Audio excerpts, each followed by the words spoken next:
রাতে সিলেটে ঝাড়ু হাতে দেখা গেল জাতীয় ক্রিকেট দলের সাবেক অধিনায়ক তামিম ইকবালকে।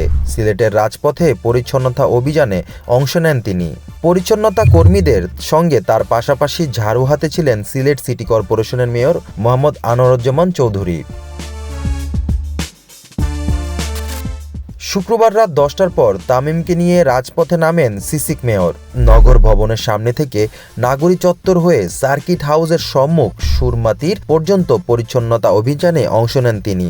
নগরের সিটি পয়েন্ট থেকে এই অভিযান শুরু করা হয়। তামিম ইকবালকে এত কাছে পেয়ে তার ভক্তরাও ভিড় জমান। গ্রিন সিলেট ক্লিন সিলেট স্লোগানে সিটি কর্পোরেশন নির্বাচনে জয়লাভ করার পর নগরকে পরিচ্ছন্ন রাখার জোর দেন মেয়র আনোয়ারুজ্জামান। এরই ধারাবাহিকতায় নগরবাসীকে পরিচ্ছন্নতার বিষয়ে সচেতনতা বাড়াতে এমন আয়োজন। নগরীকে পরিচ্ছন্ন রাখতে সিলেট সিটি কর্পোরেশনের পাশাপাশি নগরবাসীকেও আরও সচেতন হওয়ার আহ্বান জানান তিনি বলেন, আমরা দেশের বাইরে গেলে উচ্ছিষ্ট যে কোনো জিনিস বিনে ফেলি, কিন্তু বাংলাদেশে এমন দেখা যায় না। এমন মানসিকতা পরিবর্তন হলে দেশটা পরিষ্কার করা সম্ভব। তামিম ইকবালের মতো তারকারা সচেতনমূলক কর্মসূচিতে অংশ নেওয়ায় তাকে ধন্যবাদ জানিয়েছেন সিসিক মেয়র আনোয়ারুজ্জামান।